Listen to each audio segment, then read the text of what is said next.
Assalamualaikum warahmatullahi wabarakatuh. Waalaikumsalam warahmatullahi wabarakatuh. Selamat pagi anak-anak, bagaimana kabarnya?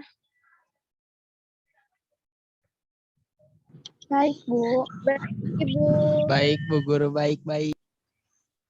Alhamdulillah ya, kita masih dipertemukan untuk pembelajaran pada hari ini. Lalu, apa kalian sudah pada makan, sarapan? Sudah, Bu. Belum, Ibu. Nataya, kenapa belum sarapan? Ibu belum masak, Bu. Lain kali sebelum pembelajaran sarapan dulu ya, biar pembelajaran kita semakin kalian itu fokus. Nah, langsung aja, Baik, apakah ada yang tidak hadir?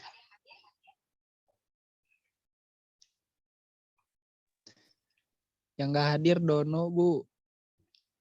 Iya juga. Jadi hadir semua ya, ada 8 orang. Alhamdulillah hadir semua.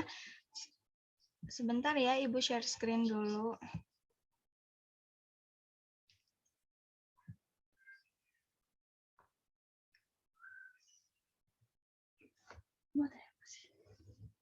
Nah, apakah PowerPoint-nya sudah terlihat? Sudah, Bu. Alhamdulillah. Sebelum pembelajaran dimulai, kita berdoa dulu ya. Berdoanya dalam hati. 1, 2, 3, mulai.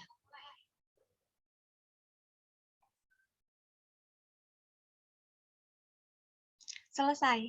Alhamdulillahirabbil alamin. Nah, pada hari ini kita akan belajar materi kelas 4 pada semester 2, tema 8 tentang bermain di lingkunganku. Subtemanya subtema 3, bangga terhadap daerah tempat tinggalku pada pembelajaran ke-1.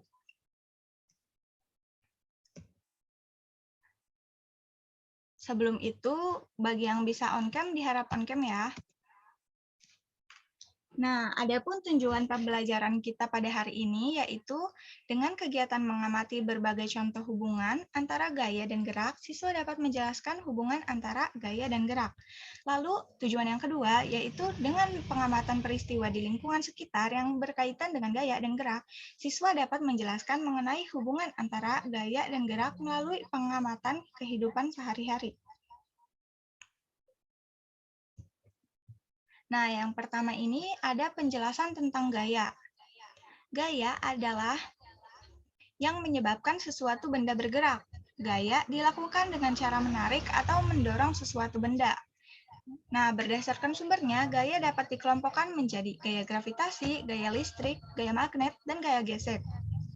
Nah, gaya kan banyak nih di sekitar kehidupan kita.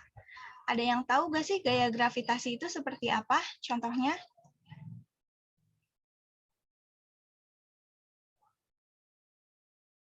Belum tahu, Ibu. Belum tahu. Oke, kalau gitu kita bahas bersama-sama ya. Nah, yang pertama itu ada gaya memiliki hubungan terhadap gerak suatu benda. Gaya ini dapat membuat benda diam menjadi benda bergerak.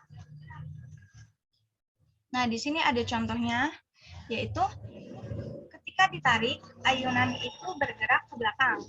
Jadi, sebelum dikenai gaya ayunan, itu tidak dapat bergerak. Setelah ayunan diberi gaya berupa tarikan, ayunan itu dapat bergerak ke belakang.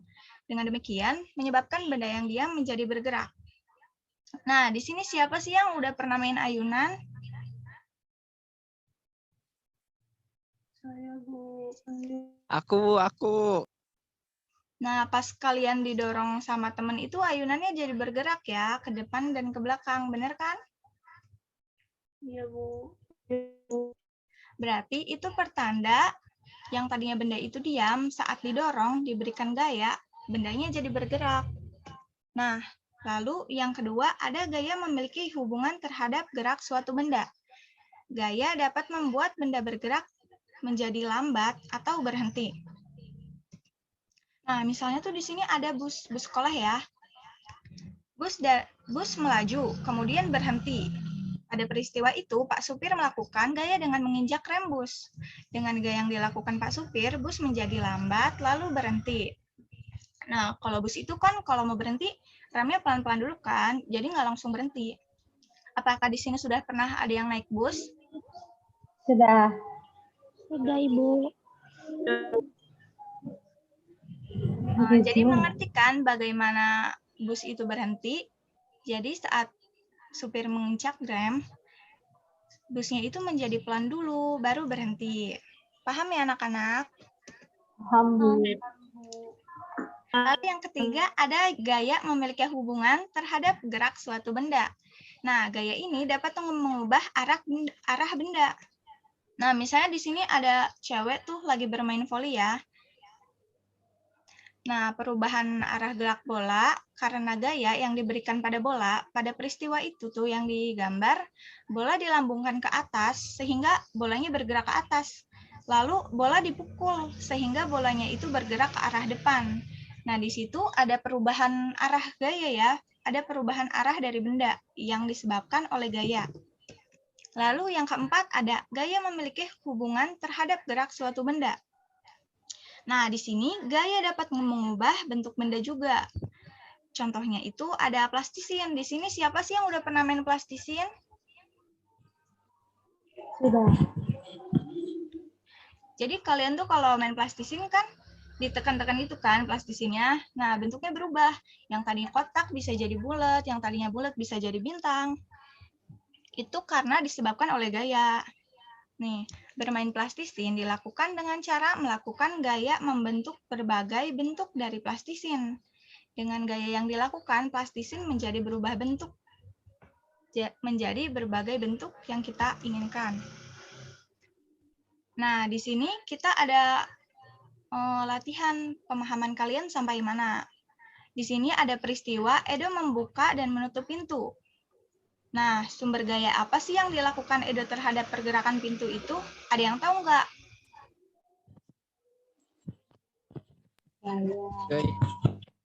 Apakah berupa gaya gravitasi atau dorongan atau sebagainya? Gaya dorongan. Gaya dorongan. Pinter banget ya Anita, Wafik juga. Yang lain sudah menjawab sangat pintar ya. Ya benar, saat kita membuka dan menutup pintu itu, kita menggunakan gaya dorongan yang dilakukan oleh tangan kita. Dan soal selanjutnya, apa yang tak terjadi kepada pintu tersebut? Ada yang tahu nggak sih? Pintu tersebut itu seperti apa pergerakannya? Terbuka, tertarik, terdorong. Iya, jadi pintu itu terdorong. Yang tadinya tertutup kan bisa jadi terbuka. Nah, bisa terbalik pula. Yang tadinya terbuka bisa jadi tertutup. Nah, pinter semua ya anak-anak. Mungkin sampai sini ada yang ingin ditanyakan?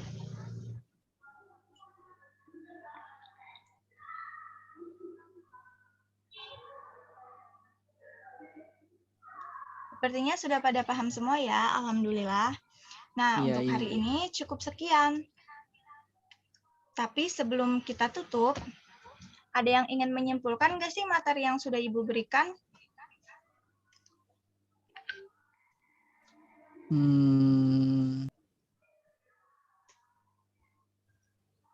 Ayo Roga, apakah mau memberikan kesimpulan?